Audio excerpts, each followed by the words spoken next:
Salam jumpa saudara-saudari terkasih. Kita bertemu lagi di edisi khusus Katolik kita kali ini. Belum lama ini saya secara tidak sengaja menemukan satu novel yang menarik yang ingin saya share kepada saudara-saudari sekalian. Novel itu berjudul Martir-Martir dari Katakombe terbitan Dioma Malang. Isi dari novel ini begitu menarik dan membuka wawasan saya mengenai katakombe. Katakombe adalah lorong-lorong bawah tanah yang panjang dan ruwet dan merupakan labirin yang difungsikan sebagai kuburan orang Kristen atau Yahudi. Di tahun 251 Masehi, yang merupakan latar belakang cerita novel ini, katakombe juga dipergunakan sebagai tempat tinggal bagi orang-orang Kristen yang bersembunyi dari kejaran pemerintah Romawi. Saat itu agama Kristen dianggap agama tidak sah dan berbahaya, sehingga menyebabkan pengikut-pengikutnya diburu-buru oleh tentara Romawi untuk dijadikan mangsa bagi binatang buas di Koliseum, tempat pertunjukan berdarah pertandingan para gladiator yang merupakan hiburan bagi penduduk kota Roma kala itu. Tidak jarang orang-orang Kristen juga disiksa dan dibunuh pada masa itu. Itulah sebabnya mereka hidup di katakombe supaya terhindar dari ancaman itu. Karena lorong katakombe panjang dan ruwet, para prajurit Romawi tidak bisa memburu mereka. Lorong katakombe akan menyebabkan mereka tersesat karena hanya orang-orang Kristen yang hidup di situlah yang mengenal dan mengetahui seluk-beluknya, sehingga upaya perburuan para prajurit itu akan sia-sia karena mereka tidak paham arah-arah jalannya yang bercabang-cabang. Cerita dibuka dengan pengenalan karakter Marcellus, seorang prajurit yang menonjol karena keberanian dan keahliannya dalam bertempur. Karena prestasinya itulah, maka Kaisar Decius memberinya kedudukan di markas Praetorian, pengawal kaisar. Lucullus, sahabat karib Marcellus, mengajaknya menonton pertunjukan di Koliseum, di mana pertunjukan berdarah para gladiator sangat populer di kalangan penduduknya. Macer adalah gladiator unggul yang tampil dalam pertunjukan itu. Dia bisa membunuh seekor harimau dan seekor singa tanpa kesulitan berarti. Namun saat dia dihadapkan pada seorang gladiator asal Afrika yang berhasil dikalahkannya, dia menolak untuk membunuhnya. Padahal dalam arena Koliseum, seorang lawan yang kalah harus dibunuh. Ternyata Macer bilang bahwa dia seorang Kristen dan pantang baginya untuk membunuh sesama manusia. Dia lebih memilih mati daripada harus membunuh sang lawan. Marcellus terkesan dengan kejadian itu. Di situ juga dipertunjukkan gadis-gadis muda dan anak-anak yang dikorbankan sebagai makanan binatang buas. Mereka adalah penganut agama Kristen yang berhasil ditangkap dan memang sengaja dikorbankan untuk pertunjukan itu. Anehnya, mereka tidak takut dengan kematian dan malah menyambutnya dengan berani, serta menyanyikan lagu-lagu pujian menjelang kematian mereka. Marcellus sangat terkesan dengan kejadian itu. Lucullus, sahabat Marcellus, juga mempunyai kedudukan penting di Praetorian. Dia menyampaikan titah Kaisar Decius kepada Marcellus untuk mencari dan menangkap orang-orang Kristen di tempat persembunyian mereka, khususnya di katakomba-katakomba. Perlu saya jelaskan bahwa di sini katakomba adalah kata bentuk tunggal, sedangkan katakombe adalah bentuk jamaknya. Marcellus sendiri sebenarnya tidak menyukai tugas ini karena dia tidak suka menangkapi orang-orang tua dan anak-anak. Namun karena bagaimanapun juga dia adalah seorang prajurit, mau tidak mau dia harus patuh kepada kaisar sebagai atasannya. Marcellus kemudian mulai menyelidiki soal katakomba dan berusaha mencari jalan masuknya yang sulit untuk ditemukan. Lucullus memberitahunya bahwa menurut kabar yang didengarnya, jalan masuk itu ada di sekitar Via Appia yang letaknya di luar kota. Dia harus menemukan tukang gali yang bisa memandu dia masuk ke dalam katakomba. Tapi Lucullus bilang bahwa para tukang gali itu tidak akan mengkhianati orang Kristen. Seandainya mereka mematuhinya untuk membawanya masuk ke dalam katakomba, dia hanya akan membawanya berputar-putar dan bilang bahwa orang-orang Kristen sudah pergi. Setelah seharian mencari-cari tanpa hasil, Marcellus berhasil menemukan seseorang yang berpakaian lusuh dan kotor karena pasir dan tanah yang cocok dengan deskripsi tukang gali. Dia diikuti oleh seorang anak. Marcellus segera mengejar orang itu namun dia berhasil lolos. Tetapi si anak berhasil ditangkapnya. Anak itu bernama Pollio. Marcellus menyuruh Pollio untuk mengantarkannya memasuki katakombe. Pollio menolak dan lebih memilih mati daripada harus mengkhianati sesama orang Kristen yang hidup di katakombe. Marcellus kemudian bersumpah untuk tidak melakukan tindakan apa-apa karena dia hanya ingin tahu jalan ke sana. Pollio akhirnya berhasil diyakinkannya. Di dalam katakombe, Marcellus bertemu dengan Cecilia, ibu Pollio dan Honorius, tetua gereja Kristus di katakombe. Cecilia dan Honorius ketakutan melihat seorang berbaju perwira Romawi yang mendatangi kediaman mereka. Namun Marcellus sebagai seorang kesatria sejati memberitahu mereka bahwa mereka tidak perlu takut karena sekarang ini dia tidak datang untuk menangkapi dan membunuhi orang-orang Kristen di situ. Dia hanya ingin tahu tentang orang-orang Kristen karena dia terkesan sekali dengan kejadian yang dia saksikan di Kolisium, di mana mereka tidak takut menghadapi maut. Belum pernah dia melihat kejadian serupa itu. Honorius akhirnya menerima Marcellus sebagai tamunya. Di sini Marcellus mengetahui bahwa ada pula orang-orang Romawi dari kalangan terhormat yang meninggal dan hidup di katakombe karena iman mereka kepada Kristus yang wafat di salib. Cecilia dan Polio adalah orang-orang dari kalangan terhormat Romawi yang akhirnya lari ke katakombe. Di sini Honorius kemudian memperkenalkan Marcellus kepada kekristenan dan menceritakan tentang kisah-kisah Alkitab dan para nabi serta Yesus Kristus yang wafat demi umat manusia. Marcellus sendiri adalah penganut agama Romawi yang memuja dewa-dewa dan peminat filsafat. Tapi anehnya setelah mengenal kekristenan lewat Honorius, dia mulai merasakan sesuatu yang lain daripada ajaran agama yang dianutnya. Dia terkesan dengan Yesus Kristus yang rela menyerahkan nyawanya demi menebus umat manusia, dan semangat iman orang-orang Kristen di situ yang begitu sabar dan tabah dalam menghadapi kehidupan suram mereka di katakombe. Lebih anehnya lagi, dia merasakan kedamaian yang belum pernah dia rasakan sebelumnya. Singkat cerita, dia akhirnya mau dibaptis dan menjadi Kristen beberapa hari setelah pertemuan itu. Marcellus kemudian menghadap jenderal atasannya dan melaporkan bahwa dia tidak dapat menunaikan tugasnya dan bersedia menerima konsekuensinya. Sang jenderal marah besar.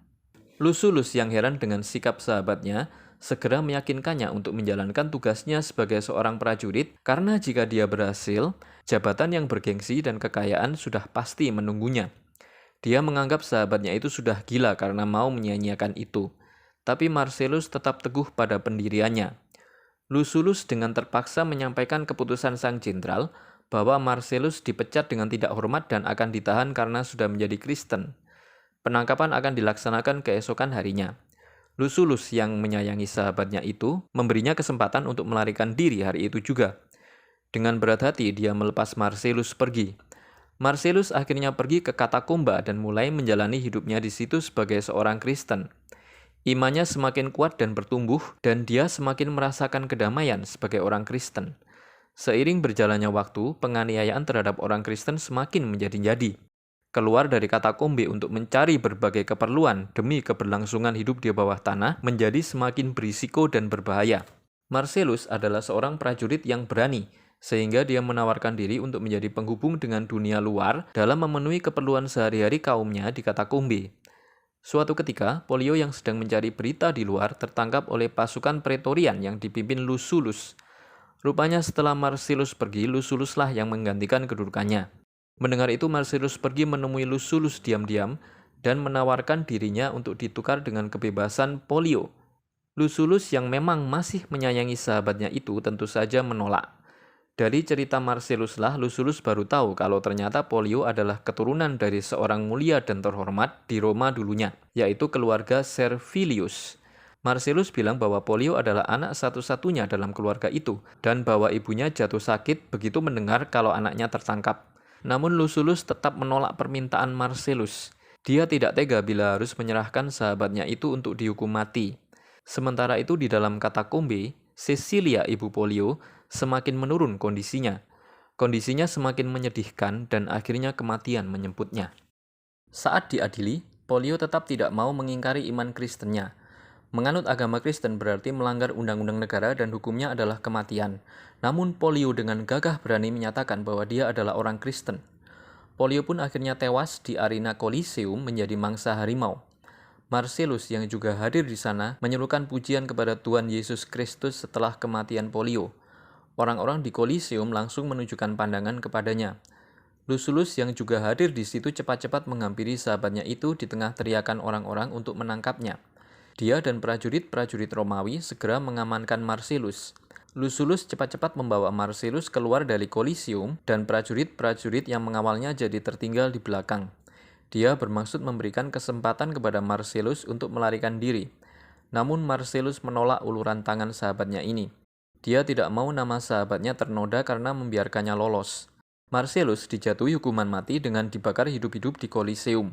Dia dengan gagah berani menghadapi kematiannya dan tetap memuji Tuhan di akhir hidupnya. Honorius kemudian mendatangi Lucullus untuk meminta Abu Marcellus supaya bisa dimakamkan dengan layak di katakombe. Lucullus mengabulkan permintaannya. Diceritakan akhirnya di masa tuanya Lucullus menerima iman Kristen setelah merasakan kehampaan selama bertahun-tahun dalam hidupnya. Dia akhirnya bersukacita setelah Roh Allah masuk ke dalam hatinya di usia senjanya. Baiklah saudara-saudari sekalian, saya akan mengajak saudara-saudari sekalian untuk meninjau sekilas soal katakombe yang menjadi latar belakang cerita martir-martir dari katakombe. Katakombe merupakan monumen dari sejarah kekristenan dari 5 abad pertama.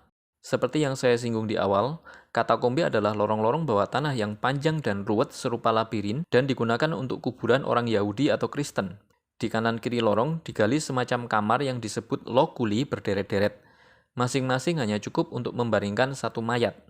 Di lorong-lorong katakomba bawah tanah akan banyak dijumpai lambang ikonografi dari iman. Ikan adalah lambang Kristus. Jangkar adalah gambar harapan. Merpati adalah lambang jiwa yang percaya. Di samping nama-nama pada nisan sering dijumpai salam in Christo atau dalam Kristus. Katakombe Via Appia yang menjadi setting cerita novel martir-martir dari katakombe mulai digunakan pada pertengahan abad kedua saat terjadi penganiayaan terhadap umat Kristen sebagai akibat konflik sosial, bukan karena keputusan politik. Agama Kristen dianggap klinik yang tidak sah dan dimusuhi masyarakat yang menyembah dewa-dewa. Membawa nama Kristus dianggap kejahatan sosial. Waktu itu banyak orang Kristen dibunuh sebagai martir bukan karena berbuat salah, melainkan karena imannya. Jenazah mereka tidak bisa dikremasi menurut kebiasaan orang Roma dan dilarang dimakamkan di dalam kota Roma. Banyak di antara mereka tidak punya tanah sendiri sehingga sesama orang Kristen membawa jenazah mereka untuk dimakamkan di bawah tanah, yaitu di katakomba. Jadi awalnya katakomba adalah tempat pemakaman, bukan tempat persembunyian atau merayakan ibadat seperti yang kemudian dilukiskan dalam buku-buku cerita. Di antara para martir yang dimakamkan di sana antara lain adalah Santa Cecilia dan suaminya Valerianus. Berabad-abad kemudian, jenazah Santa Cecilia diketemukan dalam keadaan masih utuh, tidak rusak, dalam posisi yang persis sama ketika ia meninggal. Martir lain yang dimakamkan di katakomba Via Appia antara lain adalah Santo Tarsisius yang meninggal sebagai martir tahun 257. Novel Martir-Martir dari Katakombe menceritakan keadaan Roma di masa pemerintahan Kaisar Decius. Dia hendak memperbaiki kepatuhan umum dengan dekrit pemulihan agama lama yang menyembah dewa-dewa yang harus dipatuhi masyarakat di tahun 250. Barang siapa menolak berarti melawan hukum dan akan ditindak tegas. Karena umat Kristen menolak menyembah dewa-dewa, mereka otomatis menjadi musuh negara. Maka terjadilah penganiayaan secara resmi, sah, sistematis, besar-besaran dan menyeluruh terhadap orang Kristen. Novel ini terbit dan beredar dari tahun 1860-an dalam bahasa Inggris di Amerika, seiring dengan popularitas katakomba di kalangan Kristen. Pengarangnya tidak dikenal karena dia tidak menyebutkan namanya atau anonim. Almarhum Paus Yohanes Paulus II menyatakan bahwa katakombe merupakan pernyataan solidaritas umat Kristen perdana dalam merawat dan memakamkan jenazah para saudara termasuk mereka yang miskin. Selain itu, katakombe juga merupakan sekolah iman, harapan, dan kasih. Dikutip dari L'Osservatore Romano, 16 Januari 1998. Demikianlah Katolik kita edisi khusus kali ini. Kita jumpa lagi di edisi khusus berikutnya. Berkah dalam.